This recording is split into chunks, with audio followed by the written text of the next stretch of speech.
সাইডে আসলাম, কলামের সাইডে আসলাম না। এখন তুমি একজন ইঞ্জিনিয়ার হইলা, এখন তোমাকে যখন সাইডে পাঠাবে, এই কলামের সাইডে তোমাকে পাঠালো, তাই না? এখন এখানে আইসা যে তুমি কি কি বিষয় চেক দিবা, এটা যদি না জানো তাহলে তুমি আইসা শুধু দাঁড়াই থাকবা, আর কোনো কাজ হবে না। তুমি যদি ভুল ত্রুটি ধরতে না পারো তাহলে তোমাকে এখানে পাঠিয়েছি কি কেন? এখানে মিস্ত্রি ভুল করবে, ইঞ্জিনিয়ার ভুল ধরবে, যেটা সঠিক সেভাবে কি কাজ আদায় করে নেবে, তাই না? এটা তো ইঞ্জিনিয়ারের কাজ। আচ্ছা, এখন এখানে আইসা আমার কি দেখতে হয় প্রথমে? মানে এখানে আমি একটা কলামের সাইডে আসলাম, তাই না? এখানে আমার দেখা গেছে কলামের রড বাইন্ডিং হয়ে গেছে, ঢালাই হবে। এর আগে আমার ইঞ্জিনিয়ার হিসেবে আমি আসছি, এখানে কি আমার চেক দিতে হবে। এখন এখানে এসে আমি কি কি চেক দিব, এইটাকে আমার প্রথমত জানতে হবে, তাই না? তো প্রথমত আমার যেটা করতে হবে, এখানে এসে দেখতে হবে যে আমার কলামের সাইজ কতটুকু বলছিল। হ্যাঁ, তো কলামের ধরো আমার সাইজ আছে এখানে 12-24, দৈর্ঘ্য আছে আমার 24 ইঞ্চি, প্রস্থ আছে আমার 12 ইঞ্চি। এটা কি আমার কভারিং সহ যে বক্স করে না, এটা সহ আমার আছে 24 ইঞ্চি বাই 12 ইঞ্চি। তো আমার এটা ঠিক আছে কিনা কলামের মাপটা আগে দেখো, তাই তো? এরপর আমার যেটা থাকবে, আমার রড বাইন্ডিং এর যে বিষয়টা আছে, এইখানে বিষয়গুলো আমার চেক দিতে হবে। তো এখানে কি কি চেক দিব, যেমন হচ্ছে প্রথমে হিসাবে দেখতে পাবো মেইন ডট কোনটা, এদিকে দেখি আমরা মেইন ডট কোনটা। এই যে আছে আমার খারাজের রড বা ভার্টিক্যাল, এইটা হচ্ছে আমার মেইন ডট, তাই না? প্রথমত দেখতে হবে যে আমার মেইন ডটের টায়ার ঠিক আছে কিনা। রডের গায়ে লেখা থাকে না 20 মিলিমিটার, 20 লেখা থাকে, 16 লেখা থাকে না, এটা কি আমার রডের টায়ার, তাই না? তো আমার দেখতে হবে যে আমার ডিজাইনে কি ছিল।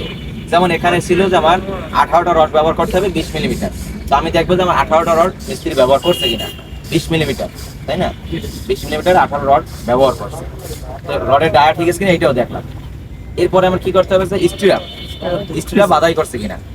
স্ট্রিপ কোনটা বা টাই যেটাকে বলে তাই কোনটা, শুধু এইদিকে দেখি যে আমার এই যে মেইন রডের পাশে আমার কি ঘুরানো আছে, এটা কি আমার স্ট্রিপ বা টাই বলে তাই। কলমের ক্ষেত্রে তোমার দেখা গেছে টাই বললো, বিমে আমার স্ট্রিপ বললো। এখন দেখা গেছে আমার এখানে টাই রড যে বাঁধছে, এইটার আমার একটা নির্দিষ্ট স্পেসিং থাকবে না যে আমার 5 ইঞ্চি পর পর কিংবা 6 ইঞ্চি পর পর বাধাই করতে হবে।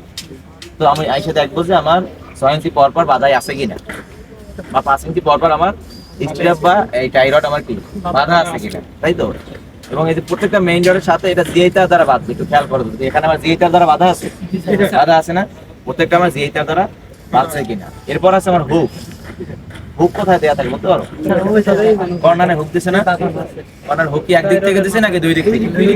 আচ্ছা, যদি দুই দিক থেকে না দেয়, একদিক থেকে দেয়, তাহলে কি হয়, আমার যখন ভূমিকম্প যখন হয়, হুক ব্যবহার করে, তখন ভূমিকম্প হয়, যখন প্রেসার পড়ে, তখন কি এবার কান পড়লে ছিঁড়া যায় না? ছিঁড়া যায়।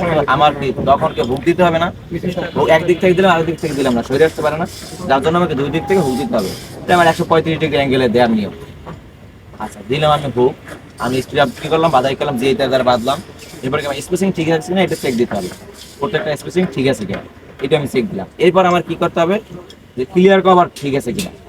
এখন আমি যদি ক্লিয়ার কভার ঠিক না রাখি তাহলে কি হবে, আমার রডে মরিচা হবে না। ক্লিয়ার কভারটা মূলত কি জন্য দিই আমরা? রডকে আমরা বাইরের আদ্র থেকে রক্ষা করার জন্য, তাই না? এখন আমি তো ক্লিয়ার কভার দিলাম না, আমি কলামের সাইজ যতটুকু আমি ততটুকুই আমি রড বসাই দিলাম।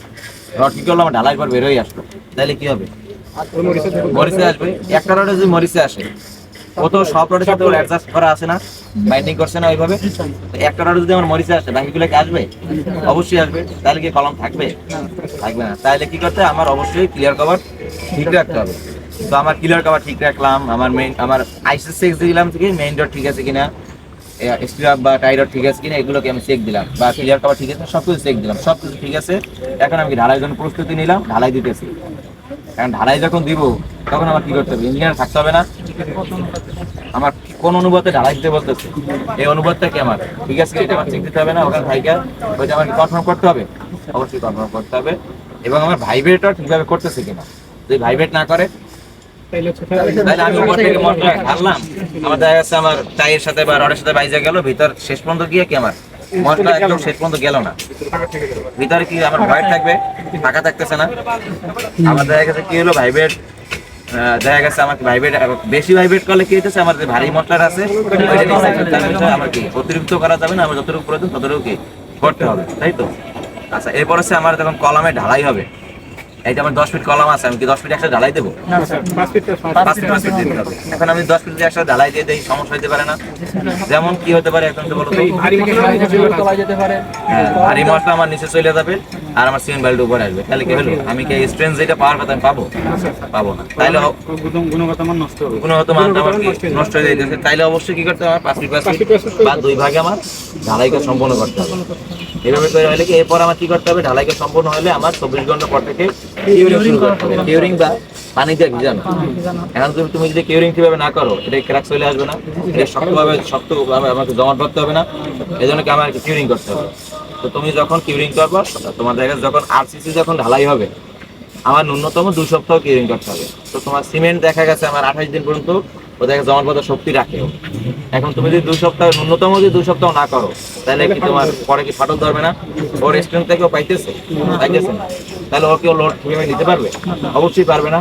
যার জন্য আমার অবশ্যই কিউরিং করতে হবে ন্যূনতম 2 সপ্তাহ, প্রতিদিন 2-3 বার করে দিতে হবে। তুমি সর্বোচ্চ 21 থেকে 28 দিন করতে পারো। 28 দিন পর্যন্ত ওর দেখা গেছে জমাট বাঁধার শক্তি থাকে। তো সর্বনিম্ন হলে তোমার কি 2 সপ্তাহ কিউরিং করতে হবে। এইভাবে করে কিউরিং করবে, তুমি দেখো টোটাল কলামের কাজটা শেষ করলে। আবার হচ্ছে এই যে আমি বলছিলাম যে ঢালাই দিলাম 2 অংশে, তুমি 5 ফিট প্রথম দিন দিলা, পরের 5 ফিট কবে দিবা? তুমি হচ্ছে সর্বনিম্ন 24 ঘন্টা পরে ঢালাই দিতে পারো। এখন তুমি দেখা যাচ্ছে একসাথে রড বাইন্ডিং তো করলো না, তুমি 5 ফিট ঢালাই দিলা, উপরে রড বাইন্ডিং করতেছো, তুমি 2-3 দিন পরে ঢালাই দিতে পারতেছো, এটাও সমস্যা, দিতে পারবে।